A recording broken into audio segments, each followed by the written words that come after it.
Welcome to As I Live and Grieve, a podcast that tells the truth about how hard this is. We're glad you joined us today. We know how hard it is to lose someone you love and how well-intentioned friends and family try so hard to comfort us. We created this podcast to provide you with comfort, knowledge, and support. We are grief advocates, not professionals, not licensed therapists. We are you. Hi, everyone. Welcome back again to another episode of As I Live and Grieve. Phew, we got through the holidays, didn't we? And when I say got through, I meant got through, and I know it was really, really hard for a lot of you out there. Got a great guest today. With me today is Andrea, and we're going to talk a little bit on how to kind of get yourself back on track after the holidays. Now that that's over and we've survived however or whatever, it's time to think again about our grief journey and healing and taking care of ourselves. So that's what we're going to talk about today. Hi, Andrea. Thanks so much for joining me today. Hello, Kathy. Thanks for having me. Oh, absolutely. My pleasure. This is a great topic. And to my knowledge, even though we've been in existence for 4 years, we've never really talked about kind of regrouping after the holidays and how to kind of get started. So would you start us out by telling the listeners a little bit about your backgrounds? Yes. So I'm an art therapist, and I've been working for about 16 years. I specialized in child welfare, grief and loss, trauma. And then I also worked at a funeral home for 6 years where they allowed me to run my own grief and loss group. Oh, that's nice. I started it in 2017 and went through the shutdown of COVID. So I really had a lot of valuable experience working with lots of grievers. Sure. Those 3 years I worked with about 72 people and shared all their stories with me and really built up all the insight that I now, try to help people with through the seminars. Sure. That sounds like a great opportunity. I know I worked in hospice for a while, and that too allowed me to be close to a lot of people in that very initial phase of grief after their loved one first died. And that's when it became obvious to me that we just don't do a good job of talking about our grief and really focusing on what we need to do to take care of ourselves. So I am fortunate in that my holidays are spent with family, and it's been almost 7 years now since my last big loss, and that was the loss of my husband, Tom. So I manage okay during the holidays. Now, I said okay. I didn't say I would do terrific. It was still difficult. And for example, we were watching a football game, the entire family. I live with my daughter and her family. So there's my daughter, Stephanie, my son-in-law, Neil, and they have two sons, my grandsons, AJ and Nathan, who are both young men, 19 and 20. And we were all watching the football game. And the two teams were the Steelers, which is my grandson Nathan's favorite team, and the Ravens, which was my husband Tom's favorite team. So I really felt Tom's presence as we were watching the football game. And the Ravens won, and actually several in the family made a comment about, okay, Tom, we can hear you laughing,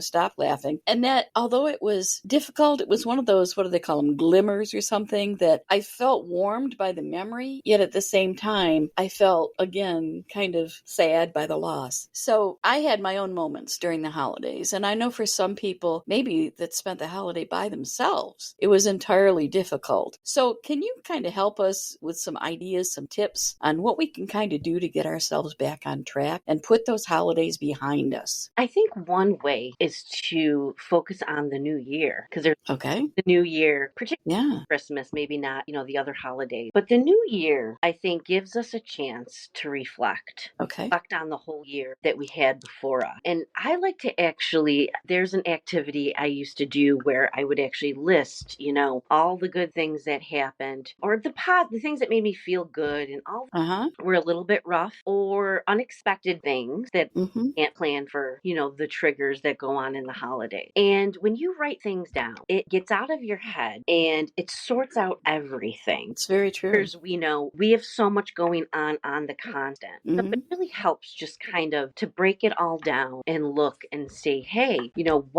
what worked for me this year and what did not work for me. Okay. All right. And I think more and more I think we get more clarity that way as far as, do I want to do something different? Do I want to make changes? Okay. All right. I know last January, I started what I'm hoping is going to be a tradition for me. And then I just took one day. I didn't plan any meetings, appointments, or anything. And I just used it as a day for myself, kind of for some introspection. And I did kind of do that. I reflected. I didn't write anything down though. So that's a great idea. And I may incorporate that this year. But it gave me an opportunity to remember over the year, where were those times that I felt especially sad or especially vulnerable? That's another thing that I think is a real problem for a lot of us grievers, is that if we get to a vulnerable point, then the grief can really overtake us at that point. So we have to try to do what we can. And that introspection helped a lot. And I know at first I couldn't really get my thought process going. So I grabbed one of my favorite books and just started reading. And that kind of allowed me to start thinking, and that kind of got me where I wanted to be. Now, the other thing I thought also of some things that I always wanted to do or learn in my life. And I remember that I always wanted to be able to paint. And I'm not an artist. I made it through art classes in school, but I am not an artist. I would not call myself an artist. But I saw a special and there was a course on watercolor painting, which I really love. It reminds me of being a little kid, actually. But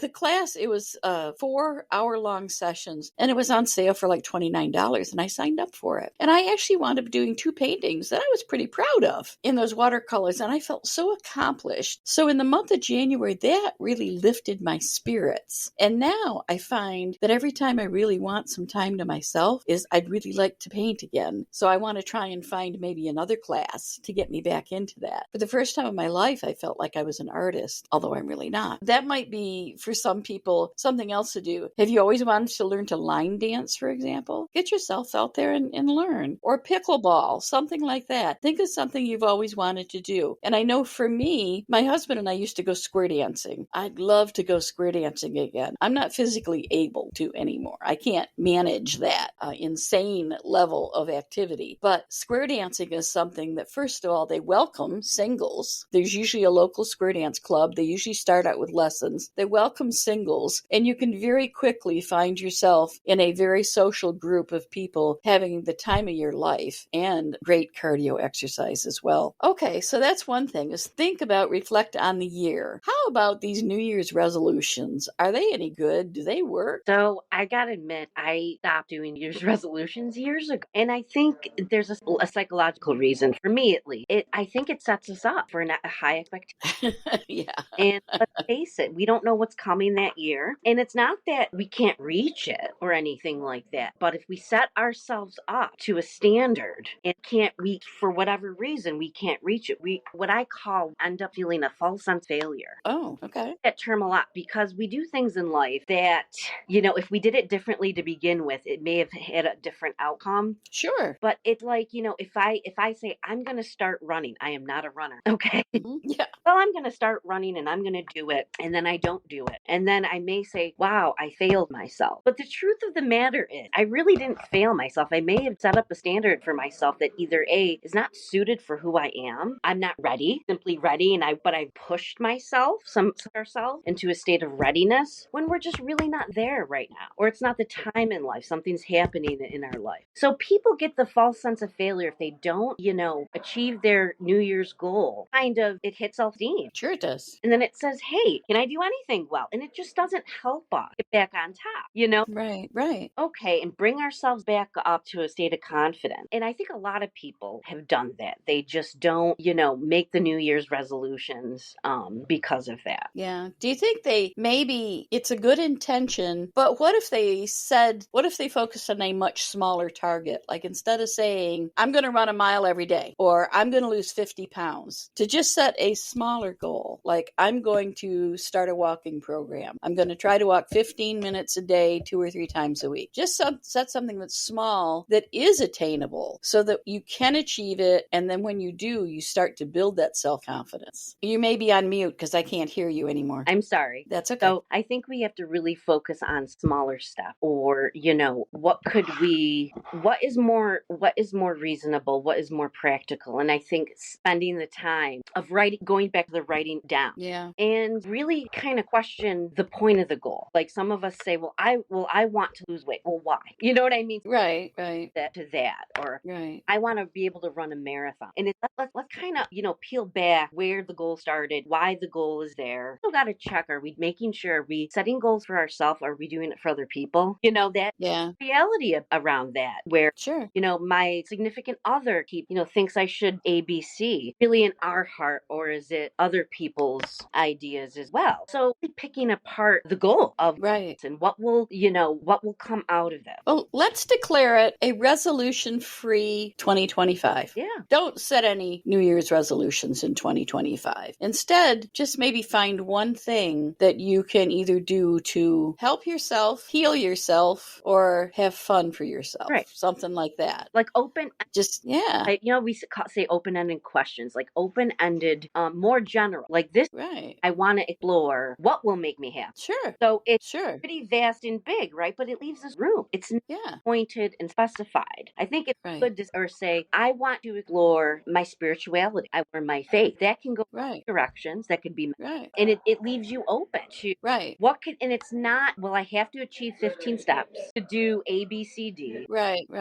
Piece of it. Yeah, I think that's good. But I think we'll just have a resolution-free 2025. I think that's the best thing for us to do. Okay, let's continue on. What else can we do? We kind of need to get ourselves refocused again. Yes. I want to go back to the art. You made an important point. You don't have to be an artist. And this is what I practice and taught people as an art therapist, is there's a side of art that has non-aesthetic and non-skill. So people, and I teach this in the groups, to focus away from the skill set and how to make a pretty picture, because we're and the art of the art of, it's like a journal. It's a visual journal. Okay. One is, we all can write, and we're not worried about our writing. Right. When it comes to art, people are worried about what does it look like. Oh yeah. So it's focus on the feeling versus the imagery. And just I have to say, from my history, so many people would come into my group and say, I'm not creative, I'm not artistic, and 9 times out of 10 they would end up showing more creativity than they describe themselves. Yeah. We're not encouraged and used to being creative. Right. Creative mind, or we're taught you must be an artist, you must be a legitimate artist to be creative. Right. Not true. We're actually all really creative. Right. Tapping into creativity is also boundless, in my opinion. Yeah. Like you said, not just art, maybe music, maybe athletic. I mean, there's so many pieces. Oh yeah. So I want to let people know you're way more creative than you probably think you are, and you can approach art without skill and aesthetic. Right. And if you think of the reason you're taking the course, you're not taking the course to get a grade or a degree.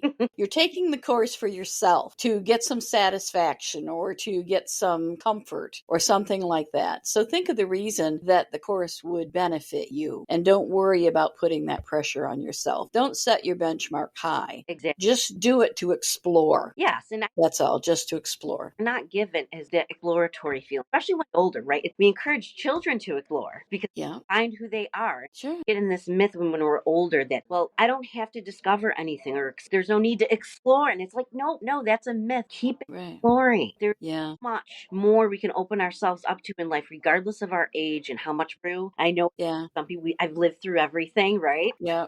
But really, there is so much more we could open ourselves up to if we're willing. Right. We're talking about is debunking our societal myths, right? Not, re-questioning these old beliefs. Do they hold true? Are they helpful? And let's challenge those old ways. Right.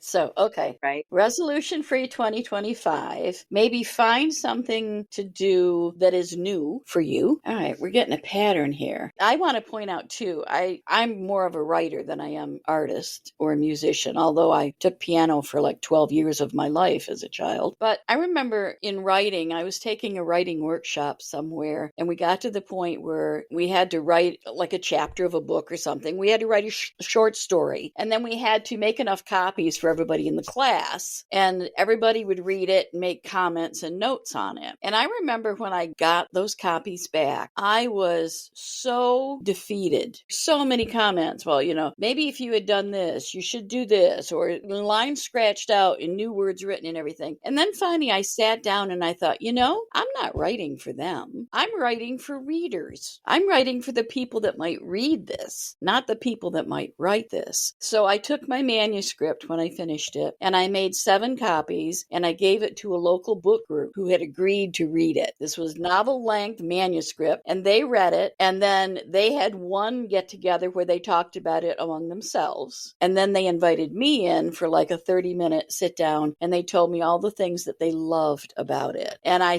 when I gave them the manuscript, I said, I gave them each a red pen, and I said, I don't care about the ideas or anything, but if there's a sentence that you have to reread, I want you to circle it because it means something wasn't clear. Obviously, if you find a comma that's missing or a spelling error, please circle that as well. But other than that, just circle the things that make you stop and reread or stop and say, what happened? That's what I want to know about. And man, I got those manuscripts back with their notations on it. I did all the revisions that I felt were necessary, and then I published it. It was the easiest way I had ever found to edit anything, but it's because I was doing it for the readers, not the writers. So it would be the same with art or music or whatever. If you decide to take a class, whatever experience you decide to take, to embrace, remember again that you're doing it for yourself. Yeah. You're not doing it for others. So remember your audience, I guess, is the point I wanted to make. Personal meaning. Right, exactly. Need to be judged or critiqued by those. Right. Now, you mentioned some classes that you teach that are intended to help people with their either grieving or depression or whatever. Can you tell us more how those might work? What type of things do you do, for example? Outside of the holiday seminar, How to Get the Holiday, the Grief and Loss group was more of an interactive workshop versus a class. And it was a curriculum that was on a monthly basis with people. And it was meant to help them go through grieving right in the beginning of grief and take them through the first year. Okay. So, and I did it really through a lot of exercises and activities that they could do individually. But then they have to share with the group, process and reflect. Right. So it's really like a group type of workshop that is interactive. Okay. There's,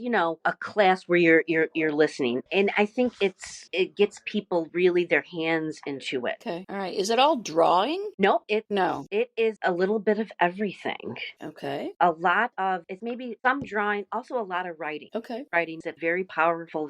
Yes, it is. So it's maybe second half of after the activity or any expressive arts, there is dialogue and a lot of content in the group members. Okay. All right. So it's kind of like a support group, but there's more interaction. There's more exercises to be done. That sounds really interesting. And how many sessions were there in a workshop? So it was once a month for 8 or twice a month for 6 months. Okay. All right. And it was meant really because a lot could happen in the groups because in writing, talking, groups would be hours. Yeah. A lot process. But then it gives you a few weeks to go home and really reflect on all that brought up in group. Okay. And then come back a month later. So there's this time in between. Allows people. Okay. The sharing. Yeah. And do you still offer these workshops? I do not. But okay. Looking to try to do that. I partner with Bartolomeo and Parada. Right. So they house my base.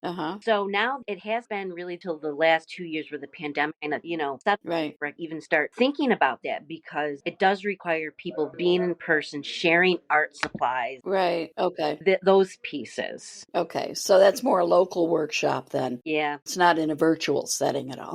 No. Okay. All right. Do you know of any virtual workshops? I don't right now. Okay. All right. But I will, I always try to see what's going on out there. Yeah. Well, I'm sure people could find them if they wanted to look for them. So, okay. Our time just goes by so fast for these little sessions, but it often gives people just enough idea about making them think about a topic. So hopefully I've got our listeners engaged and thinking about, what am I going to do now? What am I going to do now? But suffice it to say, get off that couch and do something. Don't let the holidays pull you down anymore. They're over. They're in the past. Move on. It's now 2025. Wow. That's a lot of years. I'm just thinking back to when I was born. That's a lot of years. So this is the time where I turn the microphone over to my guest and I let my guest just speak directly to our listeners and let them know what services you might offer or give them any special message you would like to without me interrupting. So the floor is yours.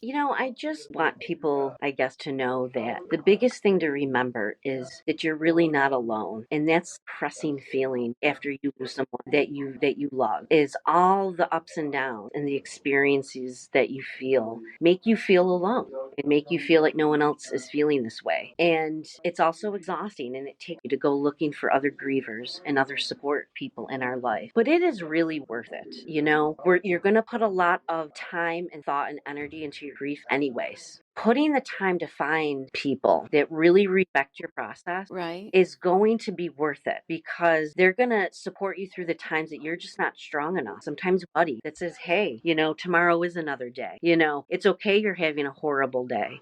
And that's the message. It's okay that you're not strong. Sometimes we get those messages. You got to be strong. Okay? Right. I agree. And accept where you're at. And feelings aren't forever. Things will shift. Things will happen in life. So keep open to the future of what can come around that could change my life. Right. That word open mind and open heart, I've been using that a lot lately. But it really makes a difference. It really makes a difference, because if you focus on having an open mind and an open heart, there's no end to how you can grow, how much you can grow, and where you can grow to. Exactly. There really isn't. The sky's the limit, truly. And asking for help. There's strength in asking for help. And oh, absolutely. There's a lot of good people, want to help you. Tons. I have met tons in the almost 7 years since I lost Tom. And of course, I had 3 other losses in my life too. But it's been since Tom died that I think I have finally grieved, and really to some extent am grieving those earlier losses, because those were the years that everybody told you to just suck it up and move on. There weren't support groups. There weren't bereavement groups. There weren't resources. There was no internet. So you didn't have the help that we have now, which everyone that's grieving now and going through it, there are many, many, many, many resources available. So in whatever form you would like it, in whatever spirituality content you would like, whatever denomination you might want, anything you want is available online. And if you need help finding something because you can't find it, reach out to me, because I'll help you find it. I love digging. And my daughter Stephanie and I dig a lot to find a lot of interesting things. But I am aware of thousands and thousands of resources available to help you.